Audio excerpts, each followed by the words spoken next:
Bam, what is up? The squad is favorite not team with Uncle Tendency Cess, and I am here talking Gamecocks, y'all. Today's episode of Cess Talks Gamecocks, I wanted to keep it real simple. I wanted to just go back and take a look at what we learned from Big Drip, Sanaya, Raven at Media Day, and what we saw in the exhibition game against Memphis. I mean, we've been off the floor 191 days. We was on a 191-day break, and we took the floor, and I think we showcased our depth with the should I say resounding 106-63 victory over the University of Memphis. It was an exhibition game, of course, right? But it highlighted, I think, both individual performances and teams' overall readiness for the upcoming season. And listen, I'm not saying that we played a perfect game. It's a lot of stuff we saw out there that we need to actually work on. But our overall readiness to do the work that it's going to take to repeat, I think, was very evident. I think also we had several players stepping into new leadership roles, right? But we also saw Joyce Edwards lead the way with 19 points and 12 rebounds. We saw Chloe Kitts build on last season and keep growing, posted 15 points, 13 rebounds. Both of them recording the only double-doubles of the games. Kitts and Hollywood Raven Johnson also contributed on the defensive end with Crackpot posting a game high plus 41 plus minus. I said a plus 41 plus minus, and I think Chloe followed right up with like a plus 32. That's nasty work. Raven continues to work on her all-around game and physicality during the offseason. I think she based on what Big Drip was saying as far as like wanting Raven to be more selfish this year, because she tends to be really unselfish when looking to make the pass first. She wants her to be a little bit more selfish this year, as talking about the next phase of evolving Raven's game is kind of deepening that scoring bag. And so asking her to be a little bit more selfish, asking her to score a little bit more. So this is what y'all been asking for. Now she finished showing y'all she can score as well. And she acknowledged that her coaches have been pushing her to be more selfish offensively, and she's embracing that. So I'm looking forward to Hollywood showing out this season. Coach Dawn Staley also was excited about Adele Tox's performance. She was recently cleared to play after overcoming 2 injury-plagued seasons. I think she's been cleared about 2 weeks. She got in the game for just under 8 minutes and scored 6 points and I believe 5 rebounds. And it just demonstrated her potential to be a dominant force, a dominant big, that big that I think Big Drip's programs have been known for, with Asia Wilson and Aaliyah Boston and Camila Cardoso most recently, who I think Adele Tack was clearly studying under Camila. And I think Camila did a great job taking Adele Tack under her wing, right, and having her ready to meet the standard, right, of being a Gamecock big when she finally got her opportunity to be on the floor, even though it's coming in the season after Camila was there. Tox's return, I think, also, just adds to the team already. We got a formidable front court, which we also added to in the transfer portal by bringing Miriam Daughter in from Arkansas. And while she's known for her three-point shooting, Big Drip said that might be the most that might be the least efficient thing that she does for us. So she's a good three-point shooter. So compared to the other things that she's going to bring as far as like toughness, versatility, defense, some of the things that Big Drip talked about, Marion will add and will do for the team. Sanaya, Fagan, y'all, going to be a key post player this season. Didn't do a lot in the game. Did enough to let us know, like, she's ready. But I think she focused on her conditioning. We could tell mental strength during the off season, preparing herself for the physical challenges ahead. I think Fago emphasized the importance of patience in her role, recognizing her ability to maintain her composure will be crucial for the team's success. And I think that was something that she was able to demonstrate in the FIBA 3-on-3 tournament, in which she won the gold medal and player of the tournament. So the team's conditioning was evident throughout the game. You saw Tina pop out, pow, pow, bow, bow, showing off that chin line. Lay looking thicker, Raven looking buff. Everybody showing off some physical improvements. Coach Staley praised the squad's overall fitness, noting the depth they now have in the post with 7 bigs, which at 7 would include Watkins. So I was encouraged to hear us talking about 7 bigs. To me, that means if things work out, there's a great possibility that Watkins is on the floor this season. So I'm loving the possibility and the potential of that right now. But we will know more it's coming up in about 7 days, the 25th.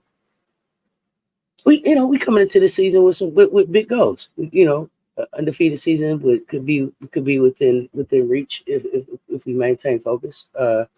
We definitely are on a repeat tour and looking to go back to back. For some reason, they are saying our first big test is going to come December 5th against Duke, and that's not a knock on Duke. Carol also doing some good things there, building the team, much in the same kind of style, baking it, recruiting, not so much of the transfer portal, but I think we'll get tested before that, right? Like we'll play Michigan November 4th. I don't know how much of a test that'll be. We're not going to overlook any team. I think NC State is going to be one that I think that's November 10th. I think it's November 10th. Correct me in the chat if I'm wrong, but like Sinai Rivers is already kind of chirping a little bit about November 10th. That's a rematch of Final Four. So to me, that's going to be one of the bigger tests that we face early in the season. And like I said, that's not a knock on Duke, but NC State is a Final Four rematch. So let's not let's not forget to give NC State their respect. Like I talk a lot of trash about Sinai Rivers, but I tell y'all all the time, like NC State, they didn't look up into the Final Four. Like that's a good basketball team over there. They play a good brand of basketball. It's going to be fun to play. I'm looking forward to the matchup. So I'm excited, and I think that'll be our first big test. But let me know in the comments in the chat what y'all think our first big test will be. And if it's your first time here, y'all hit that notification bell. Hit subscribe, like the videos, share the videos out. Just stay in this conversation. Staley also, I think, has been like really vocal in the media on media day and just in the lead up to the season about the importance of just the preparation and discipline with the team working at a professional level, and that just kind of reflecting the aspirations of them wanting to reach the next stage of their careers. And so they're practicing like pros because they want to be pros.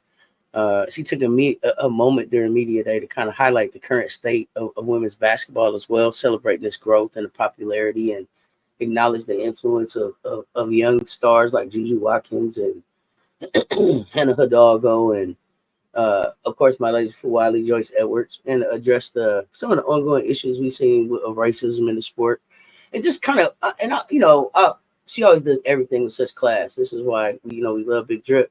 But she reminded everyone that at the end of the day, women's basketball is a sport. It's a sport. We are a sport. We built on unity, respect, and this is a platform that should be used to uplift. But I mean, she was very clear that like the leaders do need to speak out. Like we need leaders also to speak out. One of the interesting questions that came up in media day was how was asked to Coach Staley, and it was, how does she continue to improve? And she explained it, and I thought it was great insight. Someone was interested in myself. And it's a collaboration, right? Like it's the staff continuing to challenge each other to improve. Focus on self-evaluation during the off season has allowed them to involve individuals, but also collectively. Like they get together and they discuss what worked, what didn't work. They they look at different coaching perspectives. Like she said, her perspective doesn't have to be the way that they go all the time, and I think that's a great way to approach it. I think that allows them to try a lot of different styles and be able to kind of put things together to kind of make their own their own brand of basketball, if you will. And she talked about sometimes that they even work backwards, like working on what they weren't doing well at the end of the season in the off season first, and then going back to what they did well, to kind of just flip the script and build muscle memory in other areas. And I thought, that was some great insight. She also talked about the standard kind of like still being a standard at South Carolina, and players like, Raven Johnson pushing themselves to new heights and bigger roles. Focus on conditioning, chemistry, leadership has set them up for what promises to be a strong season.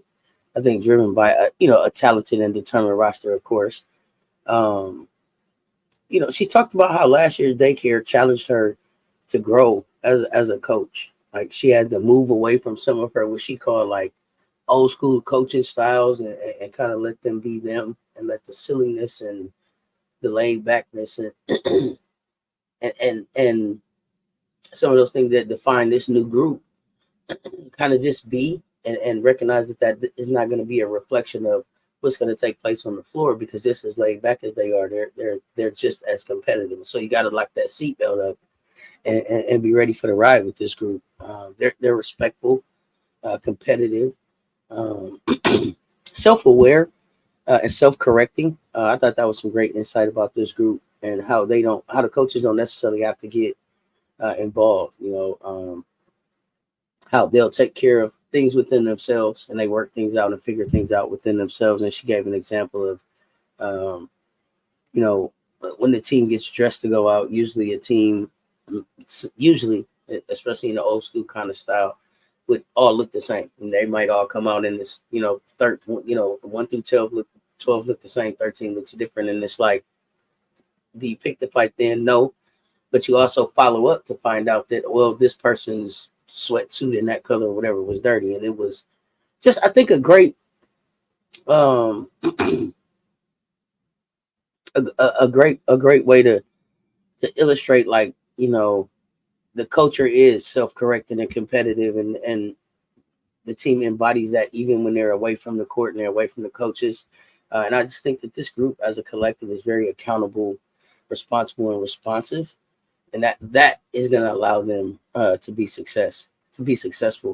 Listen, it's a deep bench. It's strong young talent there. The Gamecocks, I know, we are, we're not going to just compete. We looking to dominate. Y'all in trouble. Y'all in trouble. FAFO has been issued. Y'all in trouble. Nobody expected us to look the way we looked when we hit the floor the other night. And the leaders and the starters of the team really didn't even have to get involved. And I know y'all gonna be like, well, Cess, that was Memphis, and it was Memphis, and that's not a knock on Memphis, because like I said, I think Memphis is gonna be a better team than people think. They're still coming together, they're still gelling. They got some players injured. They got some players coming back later in the season, but close enough to conference play, I think, to make some noise in their conference. So be on the lookout for Memphis, but keep these Gamecocks, these game Blizzards, these game Glizzies in your sights. Buckle up. The repeat tour has begun. So that was all I saw from Media Day and the exhibition game. I'm interested to see what y'all thought about Media Day. We'll be talking about some more Gamecock stuff as we take the run up here to October 28th, which is going to be our next exhibition game, and then of course into our November 4th season kickoff in Las Vegas. I appreciate y'all checking in with me. Like I said, if it's your first time here, hit that subscribe button. Stay in this conversation. Ring the notification bell. Make sure you are liking the videos, sharing the videos, commenting, talking it up. Let me know what you think. We're gonna be doing some more great stuff, like just going live to talk about the games. We're gonna be looking at some of these individual players, breaking down some of the challenges. So come on and hang out with the fam through this season. We here between here and the Discord. We are having a good time. Looking forward to it. And with that, y'all, I'm gonna get ready to get on out of here. Until next time, stay tuned. Talk soon, y'all.